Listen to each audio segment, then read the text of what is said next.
Hi, welcome to today's video. Today's video was going to be about the EOS 650, which was the first EOS camera ever produced.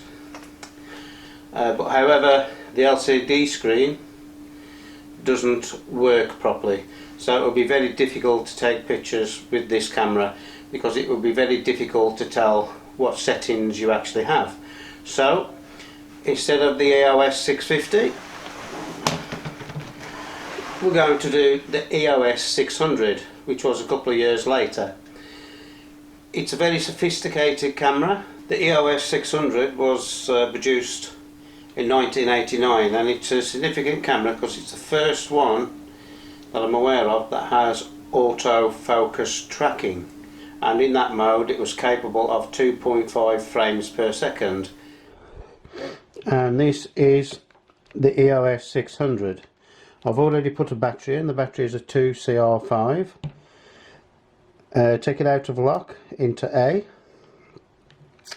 If you press the mode button, you got M, which is manual, P, which is fully automatic, TV, which is time value, which is shutter priority, AV, which is aperture value, which is aperture priority, and a depth of field function. This camera in one shot is capable of 5 frames per second.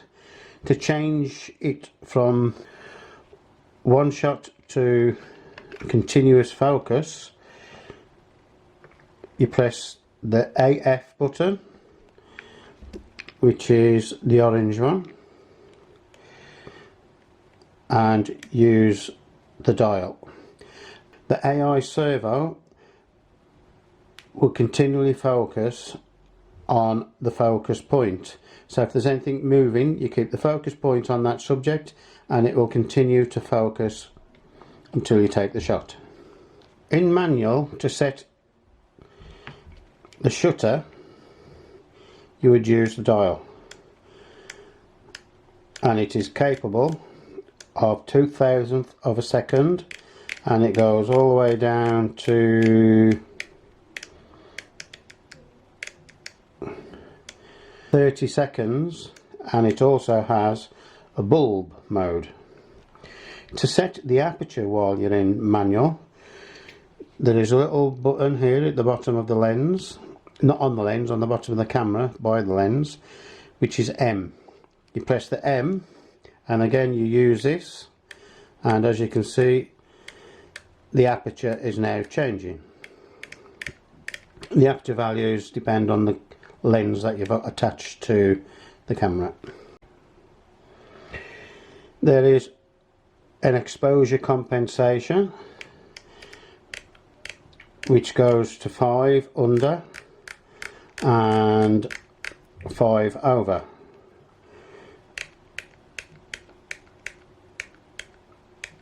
You just press the button and move the wheel.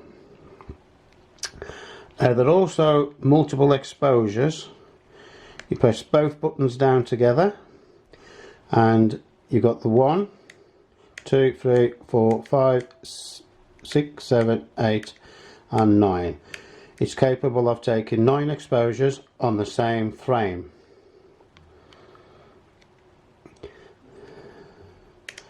Take it back down to 1. There are also a number of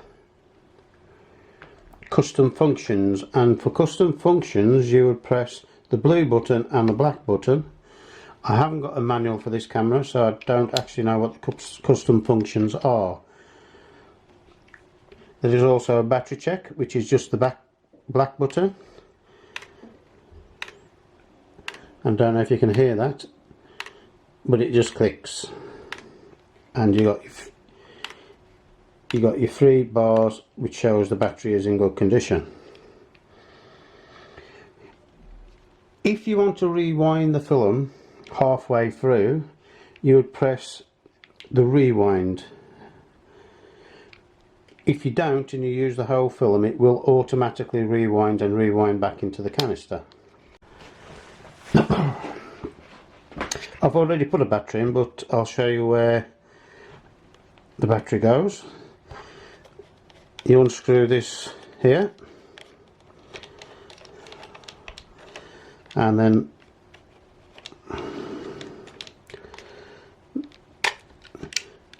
the speed grip pops off and the battery is here, and like I say, it is a 2CR5.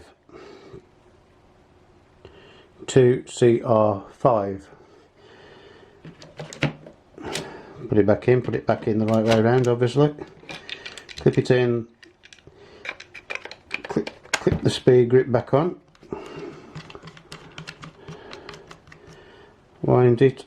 I only ever do it finger tight. I've never ever had one pop off, so there's no need to really over tighten it.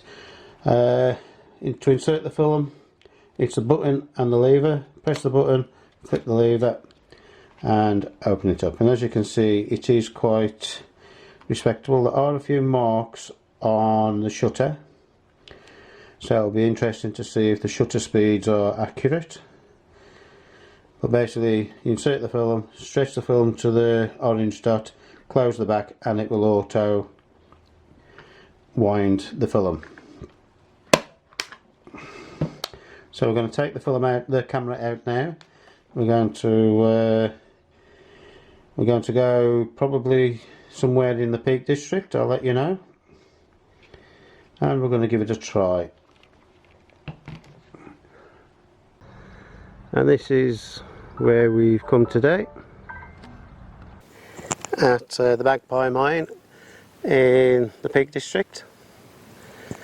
I brought with me the EOS 600. I've got Canon 400 film in it, so obviously it's 400 film speed, which I'm shooting at. And I'm going to use the film up and then obviously develop it and see if it's quite good. The functionality of this camera is very similar to the EOS RT, which is of a similar age, similar design. But obviously the RT is a lot quieter because it doesn't have the mirror that flips up and down. So I'm going to take some pictures. The lens I'm using is the 24-70 f2.8, sorry. Helps if I switch it on.